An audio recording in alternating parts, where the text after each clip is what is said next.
Olá, eu sou Claudinei Moreto, da Engenharia de Aplicações da empresa Infratemp, aqui de Sorocaba, São Paulo, Brasil. Hoje faremos um treinamento básico sobre termometria infravermelho, parte 2, capítulos 4 e 5. No capítulo 1, nós vimos o espectro eletromagnético, no 2, a luz visível, no 3, o infravermelho. Veremos hoje a emissividade, pirômetros infravermelho. No capítulo 6, veremos câmeras infravermelho. No capítulo 7, como especificar esses equipamentos. Relembrando os capítulos anteriores. A radiação infravermelha é uma radiação não ionizante na porção invisível do espectro eletromagnético. Qualquer corpo com temperatura acima de zero absoluto, menos 273 graus Celsius, emite radiação infravermelha. A radiação infravermelha é originada na agitação térmica das partículas que constituem os corpos. Emissividade. Definição da emissividade é a capacidade que os corpos possuem de emissão de energia infravermelho. É representada pela letra grega epsilon. Veja o corpo ao lado, sendo I é igual à energia térmica irradiada, A é a energia térmica absorvida, R é a energia refletida, T é a energia transmitida. Qualquer corpo com temperatura acima do zero absoluto, menos 273,5 graus Celsius, emite energia infravermelho. Olhando a figura ao lado, temos I é igual a mais R mais T, que é igual a 100%. Esta é a lei de Kirchhoff. Isolando, A é igual a 100% menos R menos T. Pela lei da conservação de energia, temos que energia absorvida é energia igual à emitida, ou seja, A é igual a E. Portanto, E, emissividade, é igual a 100% menos R menos T. Fator de emissividade é igual a 1 menos R menos T. Corpo negro, a emissividade é igual a 1. Entendendo, quando a energia radiante incide na superfície de um corpo, ela é parcialmente absorvida, parcialmente refletida e parcialmente transmitida através do corpo. Na figura ao lado, a quantidade total de energia incidente I é absorvida na parcela A, reflete-se na parcela R e transmitida na parcela T, de modo que temos que I é igual a A mais R mais T. Continuando. Para avaliar a proporção de energia incidente I, que sofre os fenômenos da absorção A, reflexão R e transmissão T, vamos definir grandezas adimensionais. A absorção A é igual a sobre I. Reflexão R é igual a R sobre I. Transmissão T é igual a T sobre I. Somando-se as grandezas, temos A mais R mais T igual a 1. Exemplos. Assim, se um corpo tem absorvidade A igual a 0,8, significa que 80% da energia que nele incide é absorvida. Os restantes 20% da energia total devem ser divididas entre reflexão e transmissão. Então, nós temos uma emissividade igual a 0,8. Por definição, o corpo negro é um corpo ideal que absorve toda a energia radiante nele incidente. Desta forma, sua absorvidade é igual a 1, portanto, sua emissividade é igual a 1. E sua refletividade é nula, R igual a 0. O espelho ideal é um corpo que reflete totalmente a energia radiante que nele incide, tendo absorvidade nula, A igual a 0. E reflexão aqui é 1, ou seja, emissividade é igual a 0. Corpo negro ideal é igual a igual a 1 e R igual a 0. Emissividade é alta. Um espelho, nós temos A igual a 0 e R igual a 1. Emissividade baixa. Concluindo, assim todo corpo bom absorvedor é também um bom emissor, e todo corpo bom refletor é um mau emissor. O corpo negro, sendo um absorvedor ideal, é também emissor ideal ou perfeito. Na prática, há corpos que apresentam emissividade ou absorção quase unitárias, como por exemplo a fuligem ou o asfalto, que tem emissividade de 0,94, que é excelente absorvedora e excelente emissora. Outros apresentam emissividade ou absorção quase nulas, ou seja, mau absorvedor e mau emissor, como alumínio ou prata polida, que tem emissividade igual a 0,02. De modo geral, corpos escuros apresentam emissividade elevada e refletividade baixa. Ao contrário, corpos claros e polidos são maus emissores, Lembre-se disso. O corpo negro ideal, ele é absorvedor e emissor perfeito. Sua emissividade é igual a 1. Já um corpo real, parte da energia é refletida e transmitida. A emissividade é menor que 1. Erros de medição devido à incerteza na emissividade. Podemos ver no gráfico abaixo que, quanto mais temperaturas são mais altas, maior é o erro da emissividade se utilizarmos comprimentos de ondas longos. A melhor solução para se medir altas temperaturas é utilizar menores comprimentos de ondas possíveis. E por que utilizar o menor comprimento de onda possível?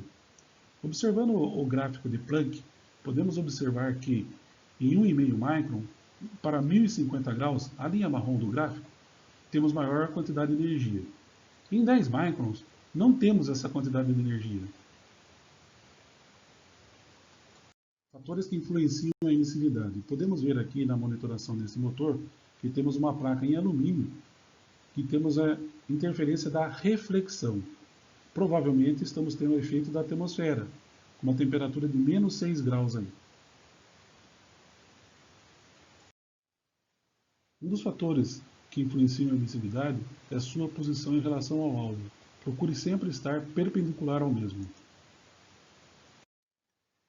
Evite estar a ângulos superiores a 45 graus em relação ao alvo. No gráfico abaixo você pode ver o desvio em relação a 90 graus e a emissividade. O ângulo máximo de montagem do seu sensor é de 45 graus. Como levantar o fator emissividade? 1. Fixando um padrão de emissividade com uma etiqueta ou fita ou tinta. Por exemplo, a fita isolante tem emissividade de 0,95. Ou fixando um padrão de temperatura, utilizando um termopar ou termorresistência. Você mede a temperatura através do termopar e ajusta o seu pirômetro infravermelho através da emissividade. Aqui apresentamos uma tabela de emissividade para alguns materiais. Por exemplo, água de 0,92 a 0,96. Carvão em pó, 0,96. Pano, 0,98. Capítulo 5. Pirômetros infravermelho. O que é um pirômetro infravermelho?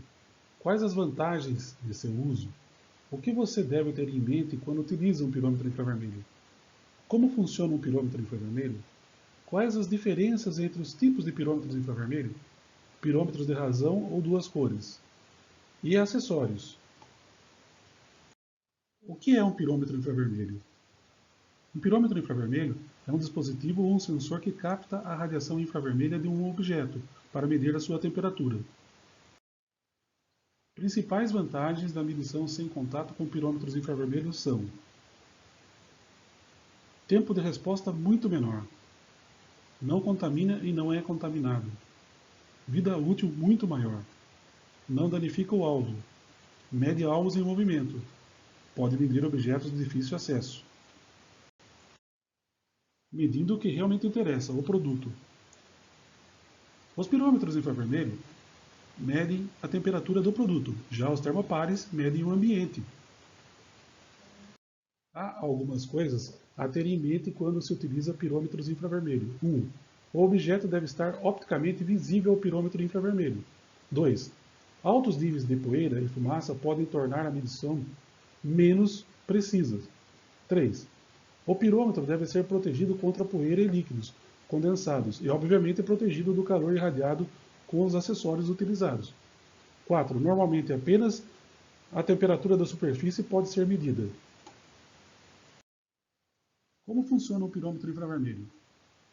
A temperatura dos objetos são captadas através das lentes do sensor, levadas ao detector, e esses sinais são tratados através da sua eletrônica. O sinal é apresentado através do display ou para a saída de controle, 4A20, Modbus, Profibus, Ethernet, entre outros. Quais as diferenças entre tipos de pirômetros infravermelho? Existem pirômetros portáteis pontuais, pirômetros fixos pontuais com eletrônica incorporada, pirômetros fixos pontuais com eletrônica remota com cabos, pirômetros fixos pontuais com eletrônica remota com fibra ótica e pirômetros fixos pontuais de razão ou duas cores. Como funcionam os pirômetros de razão ou duas cores? O que é diferente entre um pirômetro de duas cores e um pirômetro de uma cor? Um pirômetro de duas cores consiste em dois pirômetros de uma cor no mesmo invólucro. Ele usa dois detectores, operando um em cada comprimento de onda separado, mas ambos detectam o mesmo alvo ativo. Um pirômetro é um tipo de sensor térmico usado para medir altas temperaturas da superfície, geralmente de grandes fornos. Esses dispositivos medem a temperatura de um objeto ou superfície a partir da radiação térmica emitida.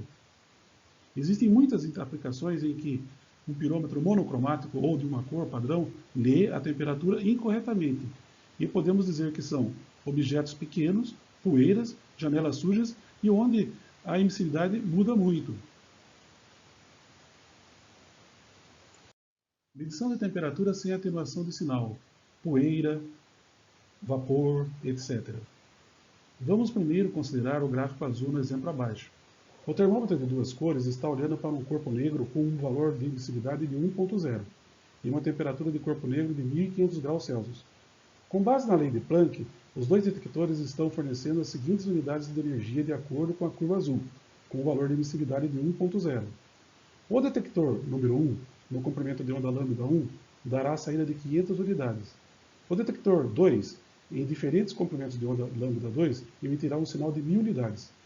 Como esse é um termômetro de proporção, dividimos 1000 por 500 e obtemos a proporção de 2. O instrumento é calibrado de forma de ler 1500 graus Celsius, quando vê uma proporção de 2. Medição de temperatura com atenuação de sinal. Agora, o que acontece se de alguma forma o sinal do alvo quente for reduzido ou impedido de chegar ao detector? Isso pode ser causado por uma janela suja, objeto pequeno demais para preencher o campo de visão, ou talvez haja fumaça na linha de campo de visão do instrumento. O gráfico marrom mostra um exemplo com uma perda de sinal de 90%, mas a temperatura-alvo ainda é de 1500 graus Celsius.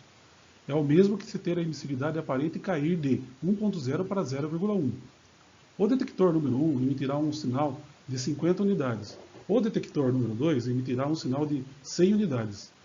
Ambos os sinais foram reduzidos em 90% em comparação com a curva superior, emissividade igual a 1.0. Observe que 100 dividido por 50 é novamente uma proporção de 2, ou o instrumento exibirá 1500 graus, mesmo que tenhamos perdido 90% do sinal. Todo termômetro de duas cores tem um limite de quanto o sinal pode ser reduzido.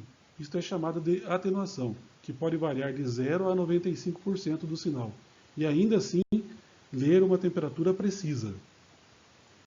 E slope. Basicamente, um termômetro de duas cores funciona corretamente desde que o que afeta um comprimento da onda deva afetar o outro comprimento da onda na mesma quantidade.